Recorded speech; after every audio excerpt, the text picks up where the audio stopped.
hear about it, you listen to the people talk. They need this and they need that, and you pray about it. But I've had this thought in my mind because I was like, Lord, why does it seem like people are just going down left and right? Life, life's doing what it's gonna do, and that's just being life. But in the midst of that, what are we doing to be able to kind of handle that? Or what does this look like? Why are we here? How did we get here? How do we get through it? These are all the questions that I've been having um, in my mind and going through, processing and looking at my own life. Why are we here? Why are we there? And you just gotta love the Lord. Because the Lord was like, get up, get up. All right, we just get up, get up. And it's not the first time, processing through emotions and emotions that you never even realized that you had and things like that.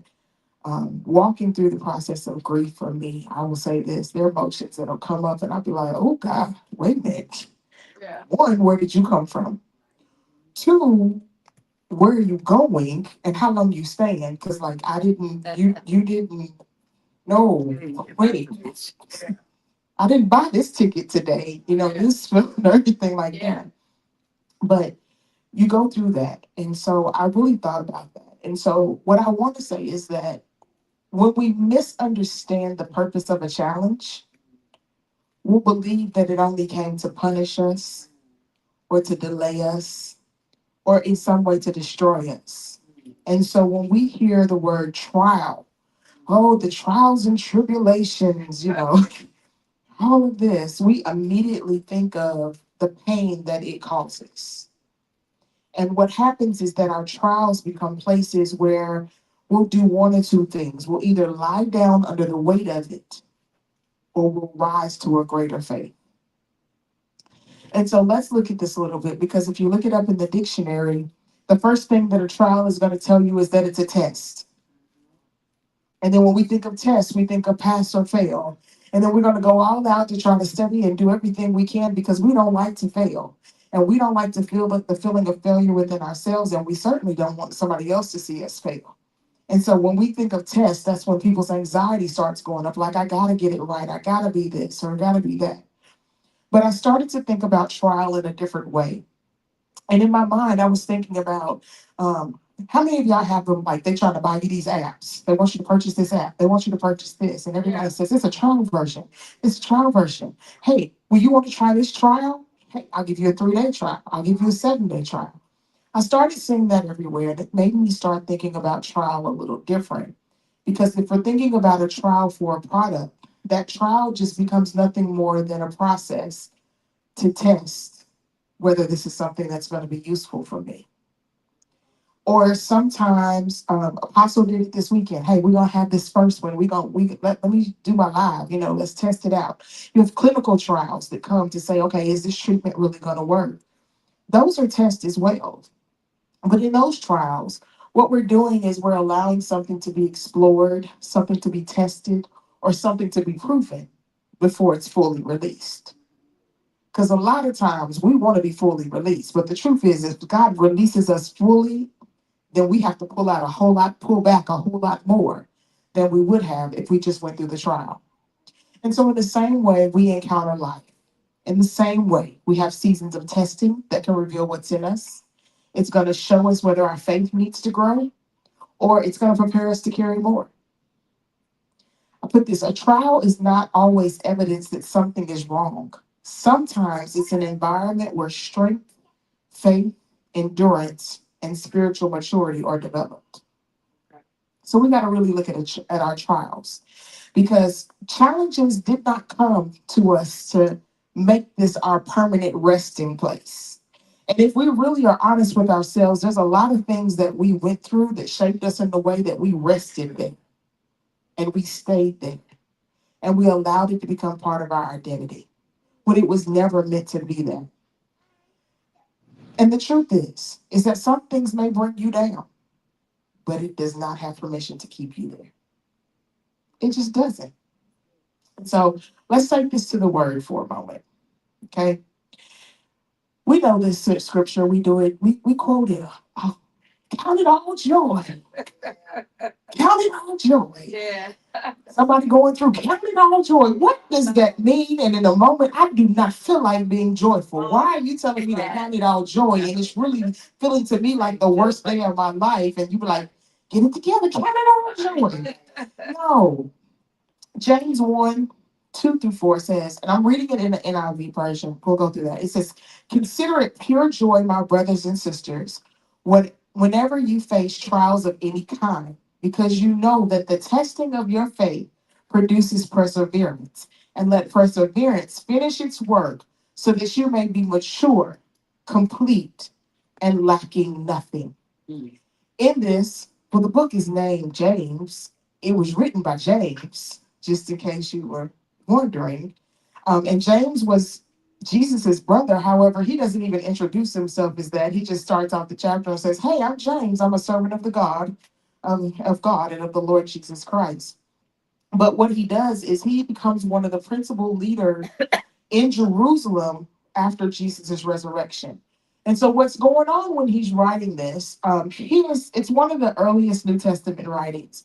And so at this point, we consider Christianity is still viewed as part of what they would consider like the movement of the Jews. The movement of the Jews. The church had no political influence or anything like that at the time as well. And so these are things that you can consider and look at and even think about in the middle of that. So that's what we say get up, get up, get up, get up, get up. Look at your neighbor and say get up. Because we're talking to them and they are absolutely supposed to be getting up as well. Okay. Okay. So we have to really think about that. They're supposed to be getting up as well. They're going through the worst situation of their life that they could possibly be going through. The Roman persecution has started. Religious leaders are actively opposing those that are the followers of Jesus. Those are the disciples. Many believers who were poor are now displaced or they're being discriminated against. And so he says, even in there, that he's talking to the 12 tribes that have been scattered amongst the nations. So these are the descendants of Israel that are now living outside of Judea. And of course, they're the diaspora because they've been scattered about. They've been dispersed. Many have been forced to leave their home after the persecutions that happened to Stephen. There was the martyr of Stephen, and you read that about it in Acts 4. And then it talks about in Acts 8 that they were scattered through Judea and Samaria. And so what happens here is that James is not speaking to people who just going through the ordinary, everyday inconveniences of life. That I stuck my toe and I'm over here hurting. He is writing to believers whose faith is being tested in the midst of hardships. He's writing to people whose lives have literally been turned upside down. In the midst of all of this persecution, they've lost their homes, they've been separated from their families, they face the persecution because of their faith. They're having the economic hardship. They're being treated as outsiders in a community that they were supposed to belong to. And when you lose that belonging, it's like you lose a lot of other things. We talked about the discrimination, but the discrimination wasn't happening to just, to them, but they were also being discriminated by their own people. Jews, Gentiles, everybody was suspicious of everybody. Everybody side-eyeing everybody else. And so what happens is you have James who comes in and writes this from the position of a pastor. Hey, let me help y'all out for a moment. And so he starts with saying, count it all joy. But I don't want to start there because he says, whatever trials you face, whatever trials of any kind that you face, I want to talk about this. So the Greek word for trials is pyrosmos, which refers to testing, proving, or adversity. Now, in this particular one, because we're going to dive into this, a lot of times when we like, you going through a test, what did you not get right? Now, who didn't got you caught up? That's not this kind of trial that we're talking about. He's talking about the persecution, the poverty, the loss, the injustice. This pyrosmos is kind of a derivative of a verb that means you're trying to gain knowledge, you're trying to experiment, trying to really figure out what's going on. The root idea of this is that you're proving something through testing. Proving something through testing. Okay. Now, where we get this sometimes mixed up, they be like, the tests and trials are all for you. And then you got the temptation. Those are two different things. One of the things that we have to really explore when we're looking at word studying or looking at the words as they are. Yes, if you look up the word trial, if you look up pyrosmos, it does also mean temptation. But you need to kind of look at what James says. So let's jump down. And I encourage y'all, go back and read this whole chapter because you may look at it differently. Yeah. If you look down, when you get to verse 13, he says, when tempted, no one should say God is tempting them. Mm-hmm. Wait a minute. So you mean the same word that before said I should be counting it joy in the middle of trials also means tempting? Which tells to me those can't be the same things because he's saying God didn't do that. God didn't do the tempting. For God cannot be tempted by evil, nor does he tempt anyone. But every person is tempted when they are dragged away by their own evil desires and enticed. Even after desire has convinced it, it gives birth to sin, conceived, it gives birth to sin.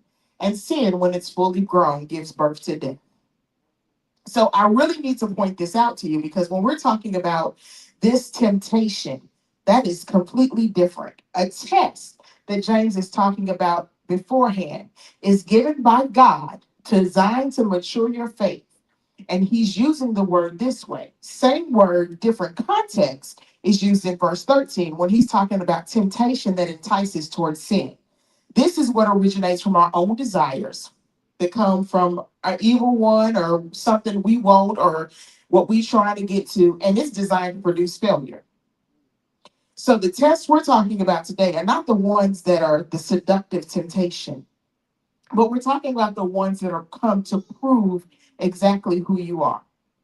And I say this to say because sometimes we get really confused on, okay, I'm going through because of this and I'm going through because of that. Yes, God does allow us to go through things. But we got to be honest and say some stuff we dragging our own self through. And we can't drag ourselves through things because I really just wanted this to work out. Knowing good well, God didn't told you 4 times no. I think I just want to make it. I think it's a girl on social media. She's known for this because, it's like God is talking to her and she heard everything he said. And then she'll be like, okay, I'm going to try it. And she walks off, because that's really how we think sometimes. No, no, no, no. Well, I think I can make it work. And so that's when we're talking about the temptation. So we don't want to confuse the two, but also understand that in studying, sometimes one word can mean have two different meanings. And so we want to dive into that. But I really want to get back into the point of the test, the one that proves or strengthens, and say this. You cannot confuse being knocked down with being defeated.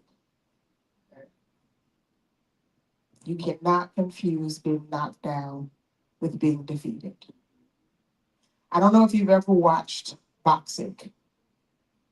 If you've ever watched boxing, there's a difference between a knockout and a total knockout. And just because you fail or they had you on the ground for a minute and you still got that 10-second count to compose yourself and get back up again. Now, sometimes it could be so much bigger than where we are that we say, man, that knocked me down, that hurt, that I'm feeling some type of way in this moment. So I'm just going to hang on in there. Or I'm just going to go ahead and give up. Those are the two choices that we always have to make. I want to go when James is talking about, he talks about the various trials. Let's go back and look at that. He says, consider it pure joy when you're going through trials of any kind. So trials could be the two that we talked about. But let's follow it up because he says, because you know it's testing your faith. That's how we know which one he's talking about. That testing, that word testing, is dikemion. It is the process of proving or refining. Process of proving or refining. That's where we come. And so basically, what he says is count it all joy when you encounter pyrosmos, knowing that your dikinion of your faith produces endurance. This is significant to us because one is the circumstance, the other one is what God's doing in the circumstance. The trial is just an environment. But the truth is, we have to look at what is the purpose of us going through? What is this trying to prove in our lives? Okay. James does not say that the trial itself is what produces the endurance. Okay. He says that the testing of your faith produces the endurance. So if we're going to go through, can we make it worth something? Amen. And grow somewhere? That's right. It's there. It's to test the authenticity of something. It's to prove through examination. It's to prove it genuine. We see this in the Bible a lot, that in the ancient world, they use this word to also talk about precious metals. And we see that, the apostle talks about it, the dross that's on the top. Gold wasn't refined because the refiner heated it. That's not what made it refined. Okay. It was refined because it was already valuable when it was put in the heat. It was already valuable. When he got in the fire, it just purified what was already there. And so we can't look for our trials to create something, but it should be creating something in us. So when those precious metals are heated in the furnace, all the impurities rise to the surface and then they get moved off. So what's already in you gets better and better with every heated trial. It gets yet better and better and better. And so then we're looking for us to be developed or to become. It's really funny. I'm going to talk about, I said something, had a therapy session the other day, and I said something about becoming. And my therapist stopped me and said, "Why are you becoming?" Come on. Mm-hmm. And I was like, "What?" And she says, "I am tired of people talking about becoming. What are you becoming? Because if you were formed in this womb and you came out this way, you already are. So why are you trying to become something that he's already created you to be?" And so if you have the mindset of becoming, then you're telling yourself, "I'm not this and I got to work for what I already have." And I said, please give me a moment while I think on how to respond to this differently. And it's the same thing with the gold. We cannot become gold. We are gold. We cannot become priests. We are priests. We cannot become holy. We should already be holy. Now, where we lose it is when we allow all the other stuff that life brings us to take what we already are, and then we become something that we are not. Uh-oh. And we again have to be refined to become back, to go back, not to become back, to go back to what we are. Teaching. Yes. And that becomes the problem. That's the problem. And you see this even with, you put coloring in water.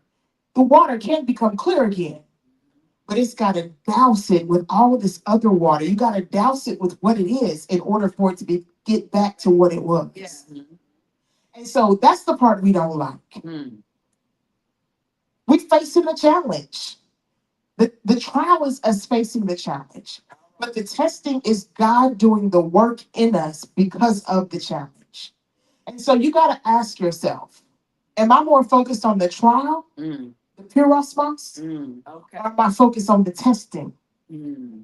Which one am I focused on? Because yes, I said it, life is lifing and life can bring us to our knees. But the battle is not over. Yeah. Who is it? It's not yours, it's the Lord's. But what it does is it's being down is a position. Sitting down is a position. Defeat is a decision. All right. So you got to know the difference between the two. Proverbs 24:16 says, the righteous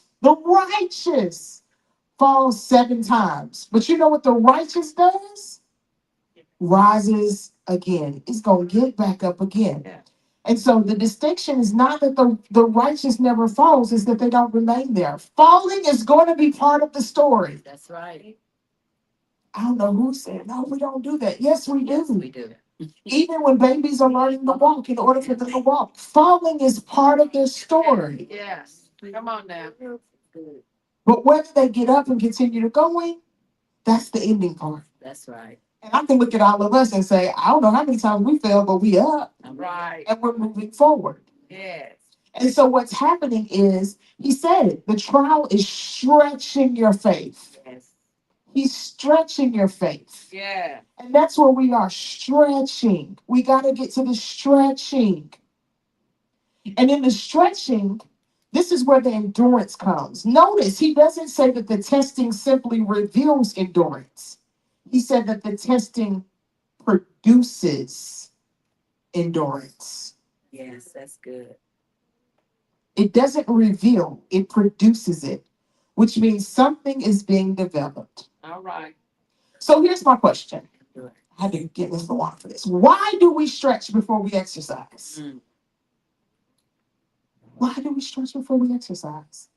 They'll tell you it increases flexibility. You don't want to work out on cold muscles, it can cause injury. It increases your range of motion. Y'all heard all these before? The muscles prepare you to be able to handle the greater demands that are coming. Yes. It's going to improve your performance. But what it also does, it allows the body to be able to move under a greater level of stress Come on now. and more effectively. That's right. We know that when we get up in the mornings, the older you get, Stretch. you used to just jump up and go.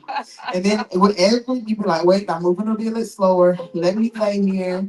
And now you got to get the, let me stretch it out so I can be able In to the move for bed. the day. And then sometimes you can call yourself, I'm going to go ahead and get out the bed and go. And you be like, whoo, wait a minute. No, no. And then you got to go back and stretch it out. Especially if you was in a good sleep. You got to stretch it out. And so if we have to stretch ourselves out every morning just to get through the day, why do we feel like we don't have to do that spiritually as well? Stretching is uncomfortable. It is. Yeah. Because what it does is that it moves us beyond our current capacity. And it asks the muscles to go further than it was accustomed to going. That's what it does. Stretching itself is not what makes you stronger. I don't know who told you that. It's preparing you to do the work that's coming to make you stronger. That's good. That's right. So you can't skip the stretching. Mm-mm. I mean, you can. But I wouldn't advise it, okay? But you can. And so here's the thing. If I walked into a gym today and tried to bench press 300 pounds, I am more than likely going to injure myself. She said, yeah, right. Why? Not because lifting the weight is impossible. It's very much possible. However, I haven't developed the capacity to be able to do it. all right. I haven't developed the strength to get through that progressive overload. That's what they call it. I did not start at a manageable weight. And so until my muscles adapt, I might need to go on down and take the time for my resistance to increase. Does that come with pain? Yes.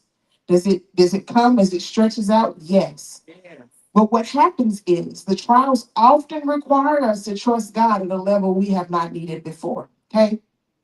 Our trainer was so kind to bring me this dumbbell. And so we have the dumbbell. I haven't always been able to lift this. Mhm. I haven't. I developed that. But then there's a maturity in me that if I put this on Nasir, he probably gonna struggle just a little bit to get it. I don't know, because you're strong, buddy. I'm just saying. If it was a baby, may struggle to lift it, to get it there. But there's a maturity that comes with us to be able to handle the weight. Come on now. To handle the weight. Mm. And so God's called you to handle a certain weight. And there's a maturity that's needed to be able to handle the weight. Okay. Now, even in this, it may look small, but even as I'm moving it, I feel it in my arms. It's not that the weight's not present. It's just that I have the capacity to hold it. Do you have the capacity to hold what he is calling you to hold? Or are we falling up under the weight of it because we haven't properly prepared ourselves? Jesus. There's a difference in this. We'll come back to this, okay? But there's a difference. That's why we really need the capacity that's there.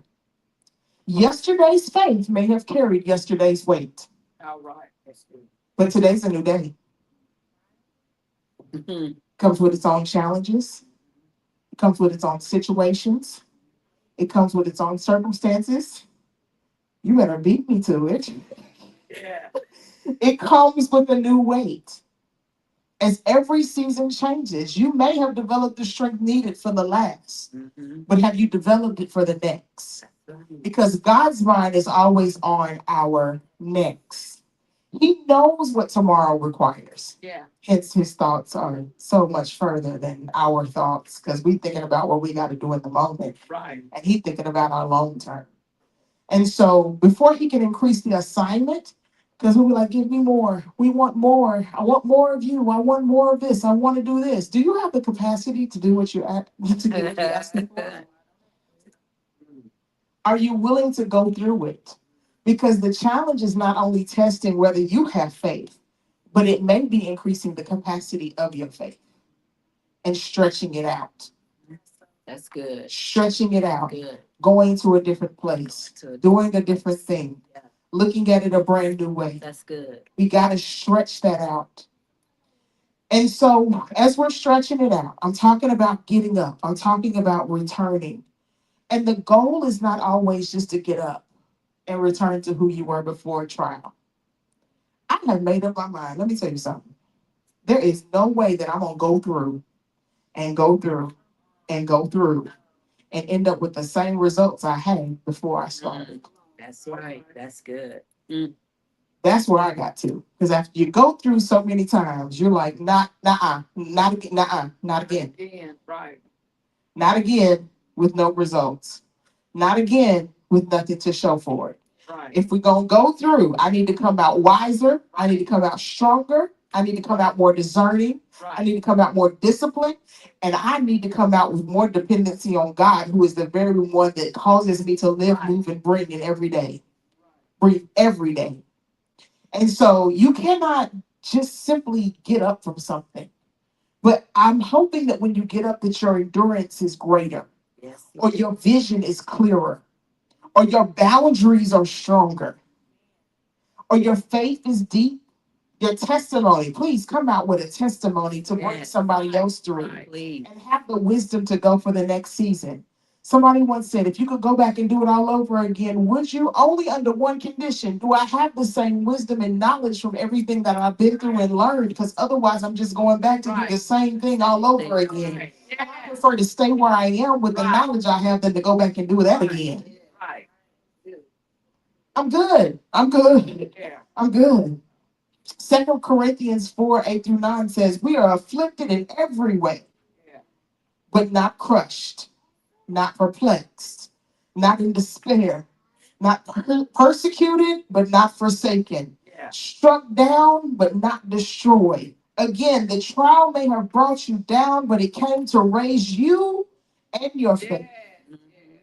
And the truth is that James didn't leave us without an answer. He actually gave us the answer in the beginning. Yeah. Count it all joy. Now, let's clarify something.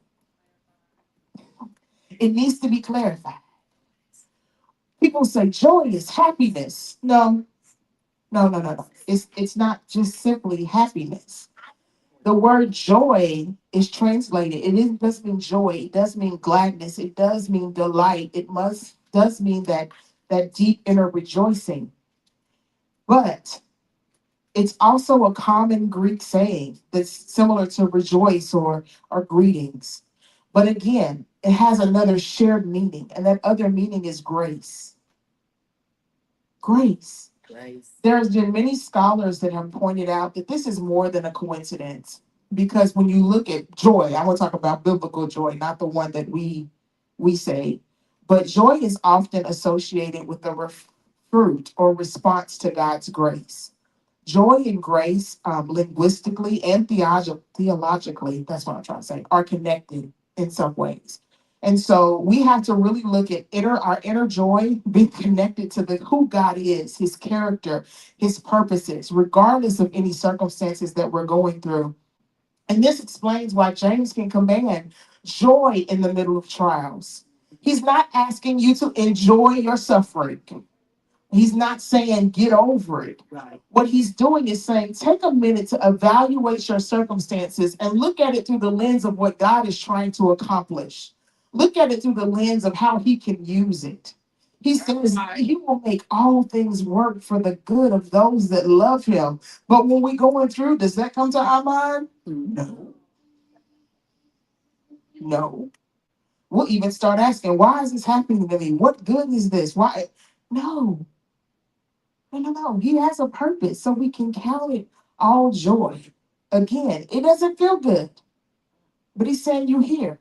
Yeah. And while you're here, God's grace is still at work. Can you count that? So let's talk about count. Oh, count in here does not mean 1, 2, 3, 4. I'm gonna count all the reasons that I have joy. But what it means is to consider or to regard or to reckon or to deliberately evaluate what it is that we have. When you translate the word count, it does not describe an emotion. What it does is that your judgment has to really play into here, and you got to make a decision. You have to establish something in your mind. And so James is not saying feel joyful. He's saying no. Can you establish yourself and choose to regard the trials that you're going through in this moment from God's perspective? Because the truth is that most of the time we feel differently when we decide differently. Once it's here, the rest just ends up following. The struggle we have is, am I really going to decide to look at things differently? Am I going to decide to view it differently? Am I going to feel joy because life hurts? Which one am I going to do? There's a bridge that exists between the trial and the joy. And that is knowing. Because in verse 3, he says, knowing that the test of your faith produces endurance. Do we know what we're going through right now is going to produce something? Yes. And so the sequence goes, we go through the trial. It proves our faith. We develop the endurance. And then we choose the response because we don't understand the situation. It's not about understanding the situation, but it's about understanding God's purpose. And if you can't understand the purpose in the moment, you please understand who he is and that his word is true and what it is that he says. That's what you got to do. So we've been talking about the weight. God really is trying to increase our capacity. But here's the reality. This weight, if it stays on the ground, Mm. Mm. Mm. Mm. it's on the ground. But I'm never strengthened. And so there's been times where God's called us to go through something and pick it up. And this has literally been us like, that's lovely. Yeah. And we'll go on Mm. and on and on until it feels like it starts inching its way to us, like it takes up legs and walk. I don't know. That's just me. Let me just talk about me. I feel like it just started walking.